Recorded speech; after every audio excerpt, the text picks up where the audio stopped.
What's up everyone? Welcome back to my YouTube channel. Ngayon pag-usapan natin kung paano nga ba umulit-ulit na bumili o kaya naman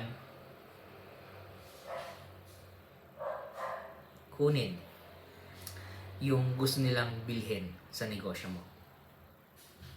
Actually, mahirap talaga magbenta. Pero meron akong isang tip sa inyo para umulit-ulit yung customer nyo.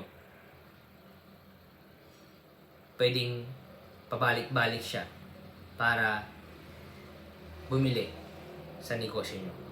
O kaya naman, bilhin yung service nyo. Una sa lahat, ang advice ko sa inyo, maging approachable kayo. Ituring nyo siyang family.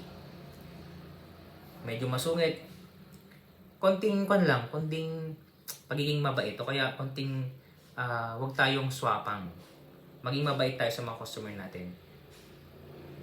Wag lang below the belt. Pero dapat maging welcoming yung business natin. Maging approachable tayo, maging mabuti tayo sa kanila.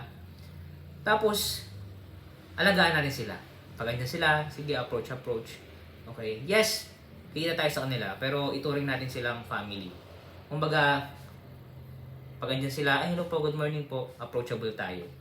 Hindi tayo maging hipokrito, pero kahit papano, maramdaman nila na quality yung service natin, maramdaman nila na nasa good business sila.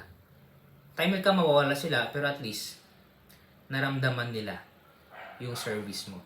Naramdaman nila yung business mo. Ganon kasi yun sa pagninegosyo. Okay? Kailangan natin maging approachable, welcoming, maging mabuti sa kanila. Dagdag bonus, kung makita nyo sa thumbnail ko, bago nyo pong edit yung video na to, meron kaming flyers dyan. Okay? At the same time, may mug kaming binigay. Yan, sa mug na yan, binibigay namin yan para sa mga paulit-ulit na bumibili.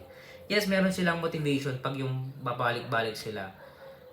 Pero at least, kahit wala namang motivation, baka time will come, babalik-balik sila. O kaya naman, maipromote pa. Yung mug, andun yung brand mo. Matutulungan ka nila para maipromote yung brand mo.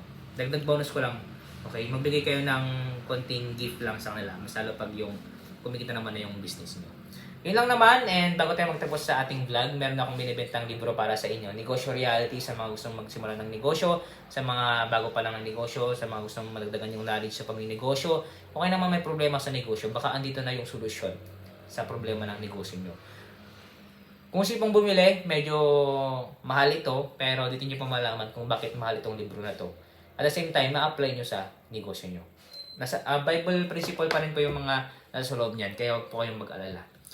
Salamat sa inyong paranood and see you in my next vlog. Abang-abang lang po kayo sa ating mga bagong vlog and see you sa ating mga susunod pang mga magaganda at valuable na video. God bless. Bye-bye muna.